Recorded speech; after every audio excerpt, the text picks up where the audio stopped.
Selamat datang kembali di Tony FS. Bismillahirrahmanirrahim. Assalamualaikum. Ulo dumung tunggon.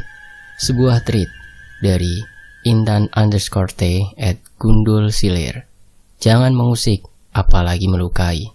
Kau akan terbunuh. Sebelum kita masuk ke selengkapnya, mari kita berdoa dulu. Bismillahirrahmanirrahim. Allahumma sholli ala Sayyidina Muhammad. Ini dia selengkapnya. Ulo dumung tunggon, karya dari Intan_T.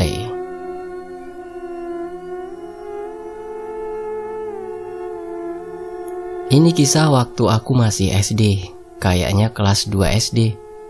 Kisah salah satu temanku sekelas dan ibunya. Hari itu cuaca cukup terik. Sudah lama tidak turun hujan karena sudah masuk waktu musim kemarau. Desaku cukup banyak yang kesulitan mendapatkan air karena sumur-sumur mereka kering. Di desaku pun jauh dari sungai karena wilayah kami pegunungan dan perbukitan. Sumur-sumur kami pun dalam. Banyak warga yang membeli air pada warga kampung lain yang sumurnya tidak mengering. Dulu biasanya warga kampung membeli air menggunakan selang air yang sangat panjang dari rumah penjual air ke rumah warga yang akan membeli, sehingga penjual atau pembeli air harus menarik selang air terlebih dulu sebelum menyalakan pompa air agar air mengalir. Menjelang sore hari, ibu, namanya Ibu Nah. Ibu Nah ini salah satu teman perempuanku, namanya Nika temanku ini, yang kehabisan persediaan airnya. Seperti warga yang lain, Ibu Nah segera menuju rumah warga yang menjual air untuk memesan air dan menarik selang air ke rumahnya. Air yang dibeli Ibu Nah sudah mengalir sekitar 1 jam, tiba-tiba berhenti. Ibu Nah bergegas ke rumah penjual air. Apakah pompanya mati? Di perjalanan Ibu Nah juga memeriksa selang air kalau saja ada yang lepas pada sambungannya. Waktu itu sudah menjelang maghrib. Ibu Nah bersama satu tetangganya yang akan memesan air setelah Ibu Nah. Bergantian kalau Ibu Nah udah selesai menuju rumah penjual air. Rumah warga yang menjual air ini cukup jauh dari rumah Ibu Nah, sekitar 500 meter lebih, yang menyeberangi 2 jalan kampung, yang di antara jalan tersebut ada hamparan sawah untuk menuju rumah warga yang menjual air, dan harus melewati jalan pematang sawah. Selang air pun dilewatkan di jalan pematang sawah tersebut, karena itu jalan terdekat satu-satunya. Jika menempuh jalan kampung biasa, akan sangat jauh dan memutar. Ibu Nah dan tetangganya berjalan di jalan sawah tersebut sambil memeriksa selang air. Tapi mereka lupa membawa senter atau penerangan. Karena jika hari semakin gelap, jalan itu sudah cukup gelap karena tertutup bayangan dari tanaman sawah atau rerumputan yang sudah tinggi. Apalagi waktu sudah hampir maghrib sekitar jam 5:30 sore. Setelah menyelesaikan urusan dengan warga penjual air yang ternyata pompanya mati sendiri, maka Ibu Nah dan tetangganya tersebut kembali pulang dan melewati jalan di tengah sawah kembali. Tepat maghrib, mereka berdua melewati sawah. Hampir sampai ke jalan kampung seberang sawah. Tiba-tiba Ibu Nah menginjak sesuatu. Dia kira itu selang air yang terinjak olehnya. Namun setelah dilihat oleh Ibu Nah, ternyata beliau menginjak badan ular berwarna hitam. Astagfirullah. Yang dilihat Ibu Nah ada 2 ular hitam yang saling berbelit. Refleks Ibu Nah menghindar dan mengangkat kakinya. Namun naas salah satu ular itu menggigit kaki Ibu Nah. Seketika Ibu Nah langsung menjerit kesakitan dan berusaha melepaskan gigitan ular yang cukup besar tersebut. Dari pengakuan Ibu Nah waktu itu, kedua ular sebesar pergelangan orang dewasa. Ibu Nah masih berusaha melepaskan gigitan ular tersebut dan meminta tolong kepada tetangga yang bersamanya untuk membantunya. Tapi tetangga yang bersama Ibu Nah malah terlihat kebingungan dengan apa yang dilakukan oleh Ibu Nah. Dari pengakuan tetangga yang bersama Ibu Nah, saat itu dia tidak melihat apapun di situ. Dia hanya melihat Ibu Nah kesakitan dan tampak bergulat dengan kaki bawahnya sendiri. Entah karena gelap atau memang tetangga yang bersama Ibu Nah tidak melihat apa-apa. Karena teriakan minta tolong Ibu Nah kepada tetangga itu, si tetangga itu hanya langsung menarik Ibu Nah naik ke jalan kampung yang sudah dekat sekitar 2 meteran saja. Walaupun dia masih kebingungan dan tidak melihat apapun, tetangga itu memapah Ibu Nah yang tampak sangat kesakitan untuk kembali ke rumahnya. Sampai di rumah kaki Ibu Nah masih terlihat biasa, hanya ada sedikit luka sobek di kaki bawahnya, namun tidak seperti bekas gigitan taring ular biasanya. Ibu Nah hanya berbaring di tempat tidur dan masih kesakitan. Sekitar jam 9 malam tiba-tiba kaki Ibu Nah yang terluka menghitam sampai pergelangan kakinya.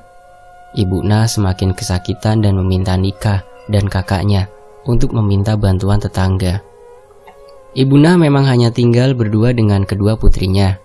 Aku kurang ingat suami Ibu Nah berpisah atau sudah meninggal.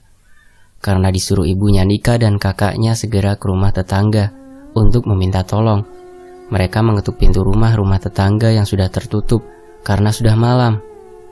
Waktu dulu tahun 99-an, kalau sudah jam 9 malam hampir semua warga sudah bersiap tidur dan menutup pintu rumah mereka.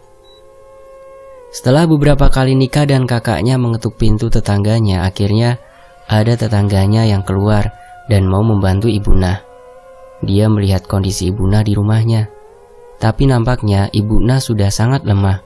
Karena agak bingung harus bagaimana, tetangga ini memanggil tetangga-tetangga yang lain untuk membantu Ibu Nah dan juga memanggil bapak-bapak yang sudah bersiap akan beronda malam. Malam itu ada yang menyarankan kaki Ibu Nah diikat sampai batas yang sudah menghitam itu dan Ibu Nah ditidurkan di luar rumah. Orang-orang dulu percaya jika digigit ular, orang yang digigit harus diletakkan di luar rumah terlebih dahulu sampai terkena hawa malam atau sampai racun ular bisa keluar sendiri. Entah gimana kejelasannya, aku juga kurang paham sampai sekarang. Kalau teman-teman ada yang tahu, komen ya. Jadi malam itu Ibu Nah tidur di teras rumah dan dijaga para tetangga. Ibu Nah juga menceritakan kepada tetangga-tetangga dan bapak-bapak ronda apa yang dialaminya dan apa yang dilihatnya saat di sawah tadi sampai bisa terluka seperti itu. Waktu sudah tengah malam, tetangga bergantian menjaga Ibu Nah. Bapak-bapak ronda izin sebentar untuk menjalankan tugas mereka berkeliling kampung. Sekitar jam 1 malam, para tetangga yang menjaga Ibu Nah dikagetkan dengan suara Ibu Nah yang terbangun dan mengerang kesakitan. Tetangga segera memeriksa keadaan Ibu Nah. Ternyata kedua kaki Ibu Nah sudah menghitam sampai lutut hampir ke paha. Semua orang menjadi panik. Bapak-bapak ronda dipanggil kembali untuk datang ke rumah Ibu Nah. Mereka sepakat akan membawa Ibu Nah ke rumah sakit daerah. Namun saat itu sudah larut malam dan tidak ada yang memiliki kendaraan. Hanya sepeda yang mereka miliki itu hanya akan memperparah keadaan Ibu Nah jika naik sepeda. Apalagi rumah sakit cukup jauh. Semua klinik juga sudah tutup. Hanya ada tetangga beda kampung yang memiliki angkot agar bisa membawa Ibu Nah ke rumah sakit. Tapi sayangnya saat itu yang memiliki angkot tidak berada di rumah. Alhasil semua menunggu pagi untuk membawa Ibu Nah ke rumah sakit. Mereka berusaha meredakan sakit dan melakukan hal lain agar Ibu Nah tenang kembali. Ibu Nah saat itu juga mengatakan bingung dengan biayanya kalau dirinya dibawa ke rumah sakit. Pasalnya Ibu Nah tidak memiliki cukup uang untuk berobat, karena selama ini Ibu Nah bekerja sendiri di pabrik untuk membiayai kedua putrinya yang masih kecil. Kadang untuk makan mereka kesusahan. Ditambah lagi dulu tidak ada bantuan kesehatan dari pemerintah seperti saat ini. Apalagi Ibu Nah pendatang di kota ini. Ya, Nika temanku datang ke sini saat masih kelas TKB. Dia dari kota yang berbeda, dari sebuah desa selatan Jawa. Aku kurang ingat di mana. Kembali ke Ibu Nah. Setelah dijaga semalaman oleh para tetangga, sampai subuh hari salah satu bapak ronda mendatangi lagi warga dari kampung yang berbeda yang memiliki kendaraan angkot untuk membantu Ibu Nah dibawa ke rumah sakit. Alhamdulillah, orang itu sudah ada di rumah. Sesegera mungkin mereka membawa Ibu Nah ke rumah sakit. Namun setelah sampai di rumah sakit, dokter mengatakan, ini sudah terlambat. Karena racun sudah menyebar ke seluruh tubuh, terutama ginjal dan hati. Hampir separuh tubuh Ibu Nah dari kaki bawah sampai ke perut sudah menghitam. Astagfirullah. Akhirnya tetangga memutuskan untuk membawa pulang lagi Ibuna ke rumahnya. Sampai di rumah kerabat Ibuna sudah datang tidak banyak, karena pada tahun itu sulit untuk datang ke kota dan membutuhkan biaya besar. Tahun setelah krisis moneter. Kondisi Ibuna sudah semakin lemah, sudah tidak sanggup bicara, hanya mengedipkan mata. Separuh badan Ibuna yang menghitam juga sudah lumpuh, tak bisa bergerak. Pagi itu, kabar Ibuna yang tergigit ular dan sudah menghitam separuh sudah terdengar ke seluruh kampung dan kampung-kampung sekitarnya. Banyak warga yang berdatangan ingin melihat dan membantu Ibuna. Bahkan ada orang pintar yang datang dan menerawang kondisi dan kisah di balik kondisi Ibuna yang semakin memburuk ini. Konon orang pintar tersebut mengatakan bahwa Ibuna ini tidak digigit oleh ular biasa. Ular itu adalah ular penunggu sawah. Ular itu menunggui sawah itu sejak lama, yang dulu tinggal di pohon bambu di tengah sawah dekat jalan pematang sawah tersebut. Namun rimbunan bambu tersebut sudah dipotong habis. Orang pintar itu mengatakan ular yang menggigit Ibuna itu marah ke Ibuna karena menginjak badan pasangannya saat mereka berkawin. Astagfirullah. Ular itu mengatakan mereka berdua, sepasang ular itu ya, sebenarnya jelmaan dari siluman ular atau jelmaan jin. Jadi, ketika Ibuna digigit ular, kenapa Ibuna melihat ularnya sedangkan tetangga yang bersamanya itu tidak melihat apa-apa? Itu karena ular itu jelmaan jin, di mana dia hanya akan terlihat oleh manusia yang mengusik ular tersebut, walaupun tidak sengaja.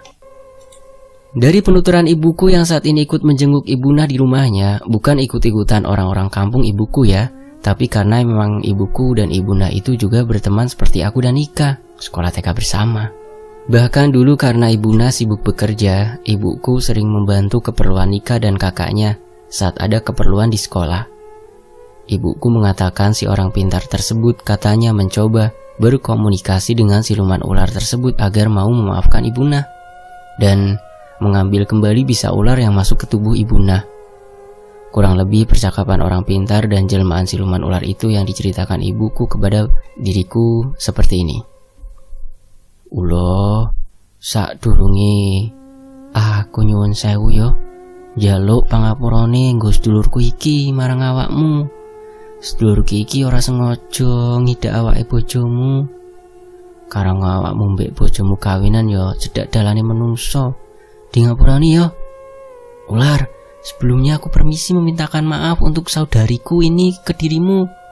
Saudariku ini tidak sengaja menginjak badan istrimu karena kamu dan istrimu berkawin dekat jalan manusia. Dimaafkan ya. Dan ular itu menjawab, ora iso. Aku ora sudi ngapurani wong sing gawe lara awake bojoku. Mripate ora dinggo lek meraku. Bojoku dadi kelaran-laran kae. Tidak bisa. Aku tidak sudi memberi maaf orang yang membuat sakit istriku. Matanya tidak dipakai saat jalan. Istriku jadi kesakitan itu. Lah, jenenge menungso biasa ya kangelan lek ndelok awakmu sing jelmaan. Apane dalane peteng lho. Mbok yo di ngapurani. Mesake iki anake ijek cilik-cilik ra ono wong tuwa liyane. Lah namanya manusia biasa ya sulit lihat dirimu yang jelmaan, apalagi jalannya gelap. Tolonglah diberi maaf. Kasihan ini anaknya masih kecil-kecil, tidak ada orang tua lainnya. Dan ular itu masih tetap pada pendiriannya. Ora, aku ndak akan memberi maaf. Biar mau aku bawa ke kerajaanku, tak jadikan budak. Ojo, jangan ya. Jangan dibawa saudariku ini. Sudah, nanti tempat tinggalmu tidak akan diusik manusia lagi. Tapi dirimu dan bangsamu jangan mengganggu manusia lagi. Sudah, tidak bisa. Aku tetap tidak terima, kata ular itu. Cerita ibuku tentang percakapan orang pintar yang dipanggil dengan ular penunggu itu berakhir dengan ketidakpastian. Sepertinya ular itu tetap tidak mau melepaskan Ibuna. Di sisi lain, matahari sudah mulai sedikit naik ke atas dibandingkan fajar tadi. Waktu sudah sekitar 6:30 pagi. Orang-orang semakin banyak yang datang ke rumah Ibuna. Banyak warga yang mendoakan, bahkan ada yang memanggilkan ustadz dari kampung sebelah untuk mendoakan Ibuna. Namun, kondisi Ibuna semakin memburuk. Bahkan beliau sudah tak sanggup membuka matanya. Nafasnya pun semakin melemah. Nika dan kakaknya hanya bisa menangis terseduh di samping ibunya. Sungguh waktu itu aku juga merasakan kesedihan Nika. Tapi aku tidak bisa datang ke rumahnya karena orang-orang dewasa melarang anak-anak untuk mendekat ke rumah Ibuna. Sudah berbagai upaya dilakukan keluarga Ibuna dan warga, tapi semua tidak membuahkan hasil. Sekitar jam 9 pagi, Ibuna menghembuskan nafas terakhirnya. Innalillahi wa inna ilaihi raji'un. Tangis dan teriakan anak-anaknya semakin kencang. Warga yang menyaksikan pun ikut terlarut dalam kesedihan. Banyak yang merasa khawatir dengan nasib kedua putri Ibuna yang masih kecil. Saat masih ada Ibuna pun mereka kekurangan. Bagaimana tanpa ibu mereka? Kabar meninggalnya Ibuna segera disiarkan melalui pengeras suara musola terdekat. Seluruh kampung juga sudah mendengar kabar ini. Warga segera bergegas untuk mempersiapkan pemakaman Ibuna. Warga-warga yang lain juga segera datang untuk bertakziah. Bahkan sampai warga dari kampung-kampung lain juga ikut bertakziah. Alhamdulillah pemakaman Ibuna berjalan lancar. Tapi kesedihan anak-anaknya masih begitu terasa. Mereka hanya bisa terus terdiam dan meneteskan air mata mereka. Bahkan Nika dan kakaknya tidak mau makan atau minum. Warga sungguh iba pada kakak beradik ini. Mereka berusaha membujuk Nika dan kakaknya agar mau makan ataupun minum. Sekitar 2 atau 3 hari setelah meninggalnya Ibuna, Nika sudah berangkat ke sekolah seperti biasanya. Aku dan teman-teman sekelas masih khawatir dengan keadaannya. Walaupun waktu itu kami masih sangat kecil, masih kelas 2 SD, tapi kami sudah sangat mengerti bagaimana ditinggal pergi orang tua, apalagi dengan cara yang tragis seperti itu. Aku dan teman-teman sekelas berusaha menemani dan menghiburnya, karena Nika tampak sangat murung. Bahkan dia tidak mau bicara dengan kami, tidak menjawab pertanyaan kami ataupun ibu guru wali kelas kami. Dia hanya diam dengan pandangan kosong. Sampai bel sekolah berbunyi tanda dimulainya pelajaran. Pelajaran sekolah berjalan lancar. Kami semua memperhatikan apa yang diajarkan ibu guru waktu itu. Sudah sekitar 1 jam pelajaran berlangsung. Tiba-tiba Nika menangis sangat keras dan teriak-teriak sambil menunjuk tangannya ke arah pintu kelas.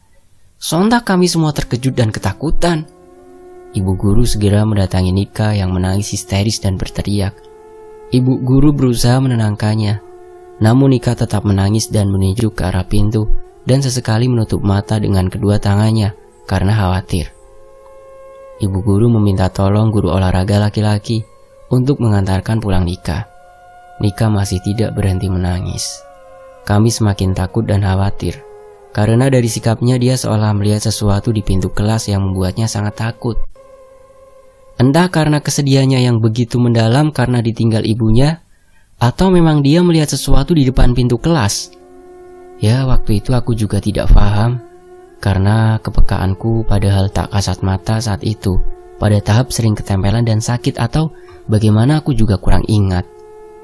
Setelah Nika diantar pulang ke rumahnya dan diizinkan ibu guru untuk tidak berangkat sekolah beberapa hari lagi, kami masih sangat takut. Dari kejadian Nika yang menangis histeris itu, ibu guru berusaha membuat kami tidak ketakutan ataupun khawatir. Ya, karena kami masih anak-anak, pasti takut melihat temannya menangis seperti itu. Setelah kejadian Ibuna, jalan pematang sawah yang dilewati Ibuna ditutup dan tidak boleh dilewati lagi. Penjual air harus tetap membentangkan selang airnya, agar warga yang akan membeli air tidak harus menyeberang sawah untuk menarik selang. Sampai sekarang, sawah ini tidak pernah dijamah untuk dijadikan jalan lagi. Sekarang menjadi rawa-rawa pembuangan air warga yang ditumbuhi semak belukar dan beberapa pohon pisang. Warga sudah membuat jalan lain berpaving blok berjarak 200 meteran dari sawah tersebut. Alhamdulillah, setelah kejadian itu tidak ada lagi kejadian orang digigit ular di wilayah sawah ini. Penulis beritahu ya, posisi sawah ini masih satu deretan tempat rawa yang banyak bambu dan ada pohon randunya atau pohon kapuk yang menjadi sarang jin yang sering saya lihat saat malam hari berbondong sebelum saya tersesat itu. Nanti triknya akan dibawakan di sini juga ya, insya Allah. Oh iya, SD saya juga masih SD yang sama, yang saya ceritakan di tweet saya sebelum-sebelumnya pernah mendengar suara tangisan terseduh. Nah, itu juga insya Allah ya nanti dibawakan di Tony FS. Di ruang kelas 3, sekolah yang berada di komplek pemakaman Cina tua yang dekat dengan krematorium, tempat pembakaran mayat di Semarang. Oh iya, setelah kejadian itu, Nika akhirnya tidak melanjutkan sekolah di Semarang lagi. Dia pindah sekolah di desanya. Dia dan kakaknya akan tinggal bersama bibinya atau adik perempuan ibunya. Semenjak itu aku tak pernah bertemu Nika. Bahkan dia tak berpamitan denganku. Aku pernah mendengar kabar dari tetangga-tetangganya dulu Nika kembali ke Semarang untuk tinggal di Semarang lagi. Itu sekitar 10 tahun setelah ibunya meninggal. Sebetulnya aku sangat rindu. Mungkin teman-teman yang membaca cerita ini ada salah satu yang bernama Nika.